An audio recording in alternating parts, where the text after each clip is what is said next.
Welcome to Ink and Fitness. For those who are new to the channel, my name is Anthony. I am someone who went from skinny to fit, and these videos are purely educational, so this way you guys can go ahead. If you're also someone who's skinny, who's looking to bulk in a more efficient way, then you can go ahead and take these videos, implement, be consistent with it, and see your own unique results from doing this.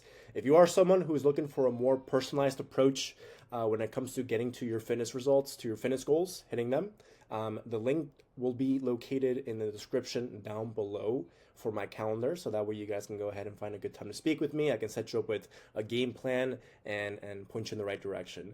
Enough about that though, let's get straight into the video for today. We're going to be talking about the biggest mistake that you're making as a skinny guy inside of the gym. And this is something, a big mistake that I've made in the beginning of my own fitness journey that definitely cost me a lot of gains. And I feel like I would have been farther along in my own fitness journey if I didn't make this one pivotal mistake. But of course, you live and you learn. You just got to keep moving forward. So that is consistency. This is the biggest mistake that anyone can be making, and this is the biggest mistake that I've made in the past before.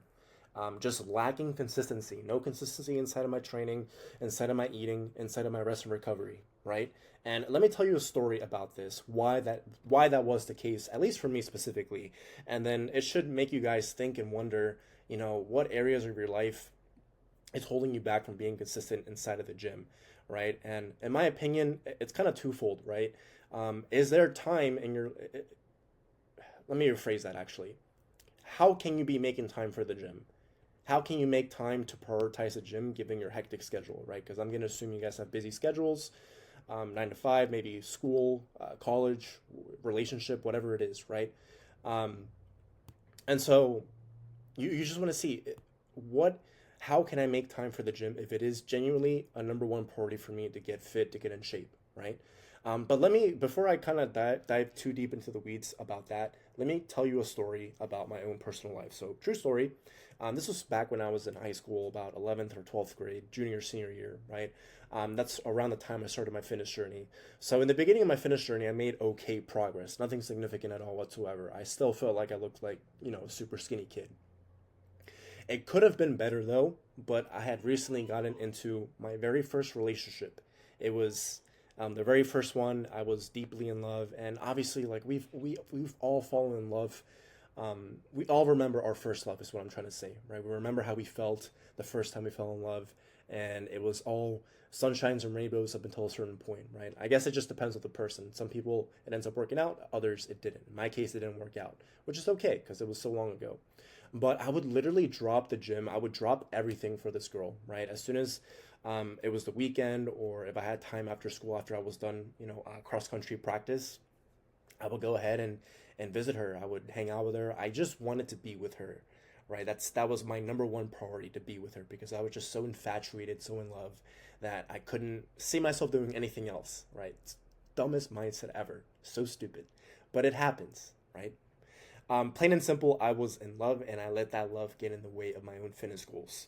And am I salty about it? I was back then, very salty about it, because at the end of the day, it didn't end up working out. She ended up cheating on me, as you can see on that final point there. So it made for a great motivator, though, to fucking kick ass in the gym afterwards. I will say that. But back then, definitely was salty because it just didn't work out, um, because of that toxic ass shit that happened, right? The actions that she took, essentially. So that's kind of like a short little story about why I was not consistent inside of the gym. That lasted for a little over about a year to a little over a year. And so, as you can see, like you can really make a lot of significant gains within that first 2 years when you're lifting. And I essentially just fucked it up for myself, to be honest. Because even before I started going to the gym, I would do at home workouts with dumbbells, and I made okay progress. Like it just help my body get acclimated to the stimulus that I was providing it through doing bicep curls, push-ups, whatever, right? But actually getting inside of the gym, definitely could have made more significant progress if I was more consistent with it. I just went here and there, like 3 times a week, like every other week, or sometimes once or twice per week. Essentially, I just was not as consistent as I know that I could have been back then. So all this to say, you should never drop your goals for whatever reason. It doesn't matter if it's fitness, career, relationships. Don't drop those goals. Find out which one is your priority first, which one is the main area of focus that you want to improve on, the one where you want to grow in the most, and make an effort to actually make time for it and work on it. You find the time and you make it work so you can be consistent with it, right? No excuses. Nowadays, I see and hear, a lot of guys complain about not making any progress. But if you take a deeper look inside of their training, their eating, their rest and recovery, you see it's just complete shit. They're not doing a fine enough job. They're not dialing things in enough for them to really say, wow, I'm super consistent with all this. Everything is dialed in, but I'm still not making any progress. What's going on, right? They can't say that, right? So they're not being consistent with anything in general, right? They're eating, they're training, the rest and recovery. So of course they're not going to make any fucking progress, right? So that leads to them to blame other things like their fast metabolism. That's something that I would do a lot. I would blame my fast metabolism. I would say, man, that's the reason why I can't gain any weight. I'm not seeing any differences, with my fitness journey. It's my fast metabolism. I'm just naturally so skinny that I can't gain any weight, and that's that. When in reality, I was just lacking that consistency, right, and doing the right things. So I get it. Some of us have day-to-day responsibilities to get through, right? Like a 9 to 5, kids, a job, whatever it is, right? But this shouldn't mean that we should toss our goals out of the way. If you have a girlfriend or boyfriend, spend time with them after the gym, or even invite them to work out with you. That's a great way to bond with your spouse or with your significant other. If you have a 9 to 5, work out before work or after work if you're able to, or go to the gym for your lunch break, and then just chug down a protein shake afterwards.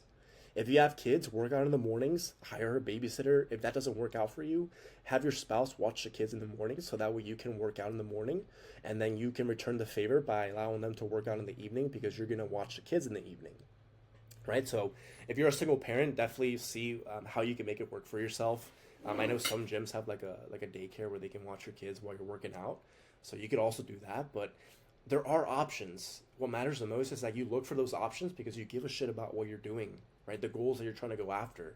So, at the end of the day, everyone has the same 24 hours. Everyone has a different story, whatever it is. But the people who are successful when it comes to their fitness journey, or hell, like anything in general in life, they had all the excuses in the world for them not to allow for them to reach those goals.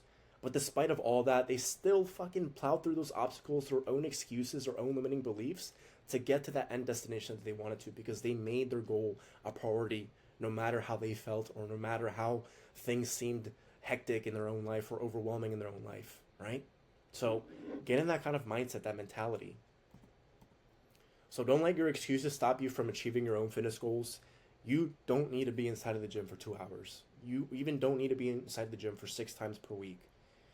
Whoever is feeding you loads of bullshit that's saying that you need to work out for 2 to 3 hours, 6 to 7 times per week inside of the gym is crazy.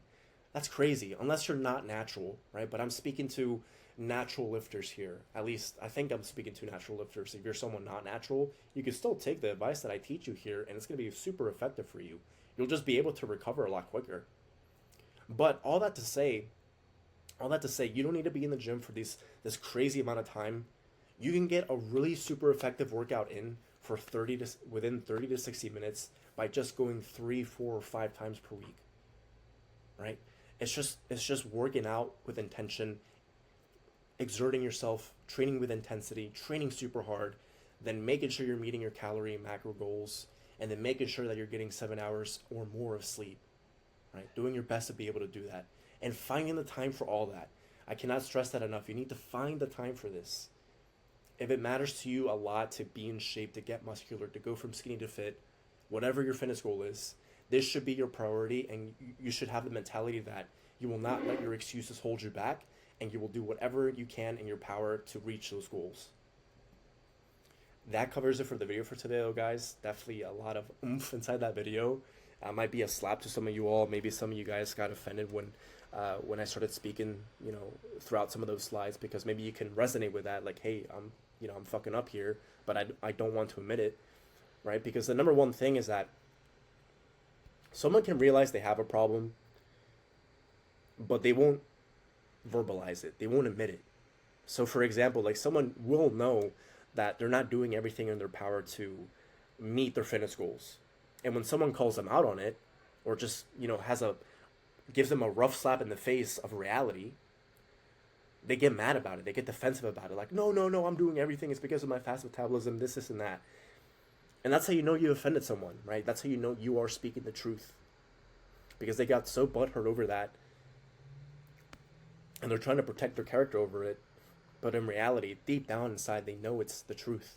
They're not doing everything in their power. I've been put in that situation so many times. And it's made me take a good hard look at myself. If I'm doing everything in my power to get to the goals that I want to, especially with fitness. So, some food for thought for you all. Once more, if you are someone who's looking for one-to-one coaching, the link for that will be down below in the description. Feel free to check it out. Until the next video, though, guys, take care. Much love to you all. Peace.